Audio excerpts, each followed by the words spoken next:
Tov Chaverim, I'm Stephen Ben-Nun. You're watching Israeli News Live, and of course, as the headline states in here, Israel is preparing for a direct strike on Iran. Now, that is not anything you're going to see in the news media other than Israeli News Live, but we do have intel coming out of Israel that Israel is preparing for a direct strike on Iranian targets inside Iran itself, ports themselves, and even not limiting to the possibility of using nuclear type devices in this strike. I would think more along the lines of bunker busters, which are, they do have a limited nuclear capability in these strikes that would possibly be used there. Those of you that have already been following the news, we've had several reports coming out over the last few days here where Israel has been striking, according to one release there, Iranian assets in Iraq, but they've also struck inside of Lebanon, Iraq, Syria, Gaza, Yemen, etc. All these different locations have been struck, and Israel is continually to reach out further and further to strike Iranian targets all across the Middle East there.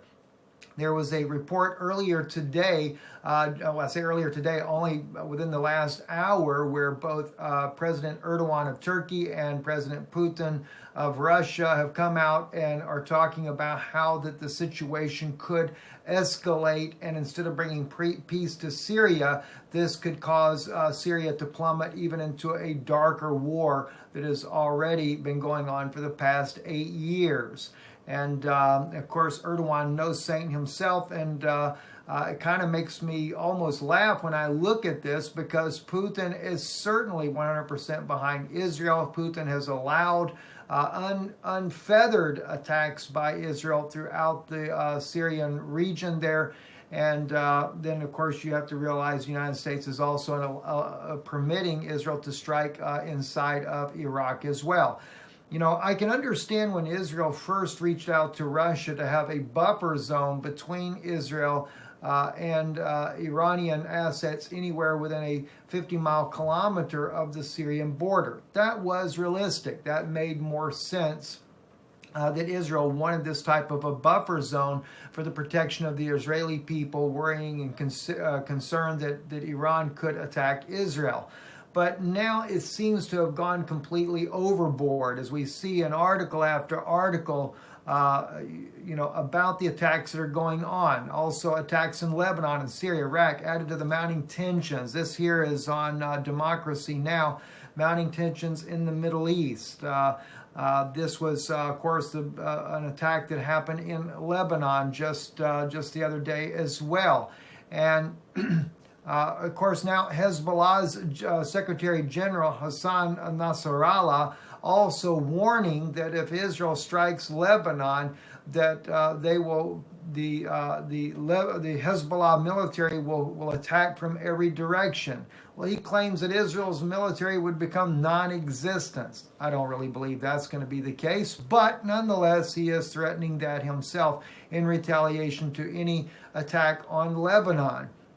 I will say, though, his attack would not just come without consequences for the Israeli people. And this is one reason why I kind of feel like the state of Israel, our own people, are going a bit overboard in attacking Iranian assets throughout the entire region, because it is putting Israelis at risk. But then again, if there does come a regional war, if Israel is attacked, this will carry far more reaching consequences, not just for the Israeli citizens that would be killed in a retaliatory attack, whether it be by Iran, Hezbollah, or any of the other nations in the region there, but it would also bring about a heavy persecution on the Christian population living inside of Israel, because the Christians that are there have warned that a war on Israel after the dust settles will bring about new laws and a heavy persecution on the Christian population in the region there.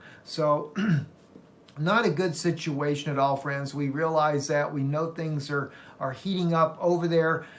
In fact, on, where is it? I think I have it right here. Yeah, this is on the 21st Century They say in here, most cases the pretext is Iran, though Israel has not yet had the courage to mount open attacks on the region's largest independent state. However, in the past, the Mossad has assassinated some of Iran's nuclear scientists, as detailed in Ronan Bergen's 2018 book, Rise and Kill First. Washington State Media Radio Farda reported Israeli leader Benjamin Netanyahu saying after 2 attacks on the PMF in Iraq that Iran has no immunity anywhere. We will act and currently are acting against them.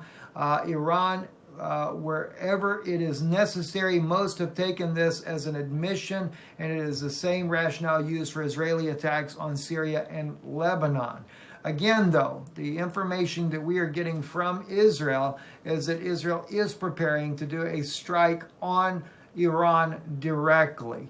I can only tell you that one source from the Pentagon shared with me only a couple of months ago that we are getting in over our head, and Iran, this could be catastrophic for the United States, not just to our forces in the Middle East there because of the technology that the Iranians have with the Chinese, but also for the East Coast of the United States, the Pentagon official told me. So we are dealing with a very serious situation that is happening, and couple this along with the information I shared with you last night, how that there are even ministers that, and I assume this is part of the clergy response team initiative that have been given passes to be able to escape what is coming here in the United States. So I don't put anything I don't take anything just lightly at any point now. We are certainly living in a very troubling time. I can only see that as the wars, and this will probably be where everything begins, and I was told originally it would begin in the Middle East. Once we saw an attack on Iran, there would be a possible limited nuclear strike on the United States, that we also, as Americans, could expect that there would be a genocide of the people in this nation that would follow after that. So this is why we see even President Trump currently trying to bring out new gun laws unlike anything else you could ever even imagine. These new gun laws that President Trump, here he is supposed to be a Republican, should be standing for the Second Amendment right, which is what he pledged to do after the NRA gave him millions of dollars in support to become president of the United States. Now he stands in solidarity with the Democrats on 4 of the 5 laws they want to have enacted.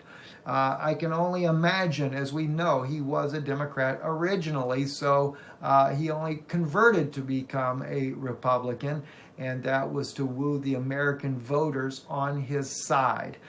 We do know that if he is in power when all this unrest comes, allegedly 14 months from now, and we go into a situation this nation would go under martial law, and of course they would round up your guns then. It's not going to be very good. Then guess who marches in right afterwards? No wonder why we have Chinese factories setting up in the United States, you being paid just little tiny peanuts for your work. We're going to be a communist nation unless the Americans wake up and do something about it. I'm Stephen Ben-Nun with Israeli News Live. Erev Tov.